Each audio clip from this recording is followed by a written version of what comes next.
అది అనకాపల్లి జిల్లాలోని ఆదివాసీ గిరిజనులు నివసించే ప్రాంతం. 12 గిరిజన కుటుంబాలు 37 ఏళ్లుగా ఆ గ్రామంలో స్థిర నివాసం ఏర్పాటు చేసుకున్నప్పటికీ తాగేందుకు గుక్కెడు మంచినీరు లేక అల్లాడిపోతున్నారు.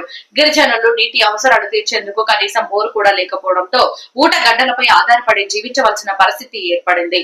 ఊటగడ్డలు కూడా ప్రస్తుతం మీరు ఎండిపోవడంతో దాహం కేకలతో వారు అల్లాడిపోతున్నారు. తమకు తాగునీటి సౌకర్యం కల్పించండి మహాప్రభు అంటూ గిరిజనులు అధికారులను ప్రజాప్రతినిధులను వేడుకుంటున్నా వారి వైపు కన్నెత్తి చూడని పరిస్థితి నెలకొంది. అనకాపల్లి జిల్లా చీడివాడ మండలం కోనాం పంచాయతీలోని కొత్తవీధి గ్రామంలో తాగునీటి కష్టాలు ప్రారంభమయ్యాయి.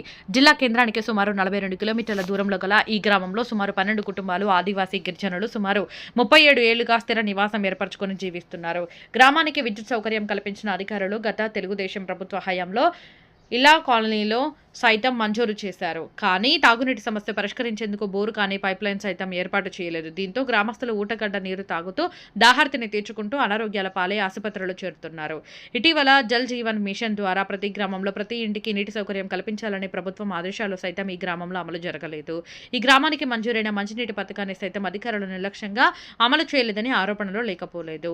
రాజకీయ గ్రహణంతో గ్రామానికి మంజూరైన బోరును సైతం పక్క గ్రామంలో తీశారు. తమకు తాగునీటి సౌకర్యం కల్పించాలని వారు చేతులెత్తి మొక్కుతున్నా అధికారులు కానీ ప్రజాప్రతినిధులు సైతం స్పందించకపోవడం గమనార్హం. ఎక్కడో మారుమూల కొండకోణంలో అనుకుంటే పొరపాటే. మైదాన కేంద్రానికి అనువైన రహదారికి సుమారు 2 కిలోమీటర్ల దూరంలో ఉన్న వీరికి తాగునీరు పూర్తి స్థాయిలో అందడం లేదు. వేసవి మొదలైతే చాలు ఊటగడ్డలు సైతం ఎండిపోయి తాగునీరు లభ్యం కావడం లేదు.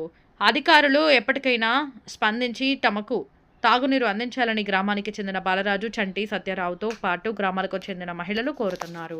అందరికీ నమస్కారం అండి. అనకాపల్లి జిల్లా చీడిగడ మండలం కోనాశివరి గ్రామాల కొత్తవీధి గ్రామస్తులమైన నా పేరు జమ్మల్ చంటి అండి. మరి మేము ఆదివాసీ గిరిజనులకు చెందిన క్యూటీజీ పొందు ఆదివాసులు. మరి మాకు తాగునీటి సమస్య ఉందండి. మాకు గత 30 ఏళ్ళ నుంచి కూడా తాగు సమస్యతో చాలా ఇబ్బంది పడుతున్నాము. ఎందుకంటే అధికారులకు కూడా చెప్తున్నాము, మాకు గ్రామం ఉంది, మేము మనుషులు ఉన్నామని కూడా చెప్తున్నాము. చాలా ఫిర్యాదు చేశాము. అధికారులకి అయితేనేమి నాయకులకు కూడా చెప్తున్నాము. అయినప్పటికీ నేటి వరకు కూడా మాకు ఎటువంటి స్పందన అయితే రాలేదు. మరి మేమైతే ఊటగడ్డ నీళ్ళు తాగవలసి వస్తుందండి. ఎందుకంటే ఆ నీళ్ళు తాగడం వల్ల మాకు చాలా ఇబ్బందులు కలుగుతున్నాయి. మలేరియా, టైఫాయిడ్, జ్వరాలు వంటి అనేక రకాల రోగాలు మాకు వస్తున్నాయి. మరి హాస్పిటల్ చూసినట్లయితే మరి ఒక 10 కిలోమీటర్ల దూరంలో ఉంది.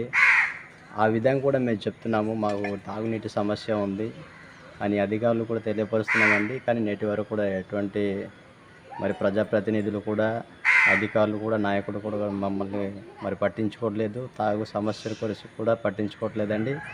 మరి మా యందు దయ ఉంచి అధికారులు మరి తాగునీటి సమస్యను పరిష్కరిస్తారని మేము మా గ్రామ తరపున నేను విన్నవించుకుంటున్నాను.